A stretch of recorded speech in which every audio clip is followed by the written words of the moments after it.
తదుపరి రాశి మకర రాశి. ఈ రాశి వారికి ఆర్థిక లాభాలు, అన్ని రంగాలలో ఉన్న వాళ్లకు ఆర్థిక లాభాలు కనబడుతున్నాయి. వ్యాపారంలో కొత్త ఒప్పందాలు లాభాన్ని తెచ్చిపెడతాయి. దీంతో పాటు ఉద్యోగస్తులకు పైవారి ప్రశంసతో పాటు ప్రమోషన్స్ రావడము, గతంలో ఆగిపోయిన ఏరియర్స్ కానీ, ధనపరంగా కానీ ఏ పరంగానైనా సరే మీకు ఈ రోజు అంతా అదృష్టమయంగా ఉండబోతోంది.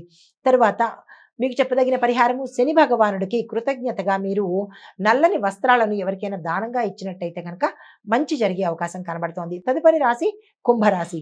ఈ రాశి వారికి కమ్యూనికేషన్ సంస్థల్లో పనిచేస్తున్న వాళ్ళకి, చిత్ర పరిశ్రమ, టీవీ పరిశ్రమ లేదా కమ్యూనికేషన్ రంగంలో సోషల్ మీడియాల్లో ఇలాగ పనిచేస్తున్న వారికి విశేషమైన అవకాశాలు, లాభాలు వచ్చేందుకు కనబడుతోంది. కొత్తగా అందులోకి రావాలన్నా లేదా ఉన్న దాంట్లోనే మీరు ఏ పని చేయించుకోవాలన్నా, చేసుకోవాలన్నా ఈ రోజు అత్యంత శుభప్రదము, మీకు కలిసి వచ్చే రోజు.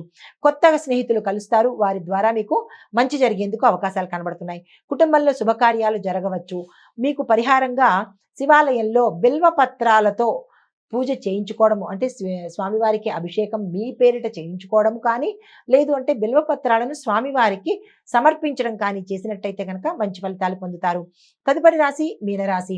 ఈ రాశి వారికి రాహు ప్రభావం వల్ల అనవసరమైన ఆలోచనలు, ఆందోళనలు, ఆరోగ్య భంగము, నిద్ర భంగము ఇలాంటివన్నీ జరిగే అవకాశాలు కనబడుతున్నాయి. ఉద్యోగస్తులకు మానసిక అశాంతితో పాటు మానసిక ఒత్తిడి కూడా కలగడము, ఉద్యోగం మానేద్దామన్న స్థాయికి వెళ్ళడము, ఇలాంటి గందరగోళ పరిస్థితి ఉద్యోగస్తులకు గోచరిస్తోంది.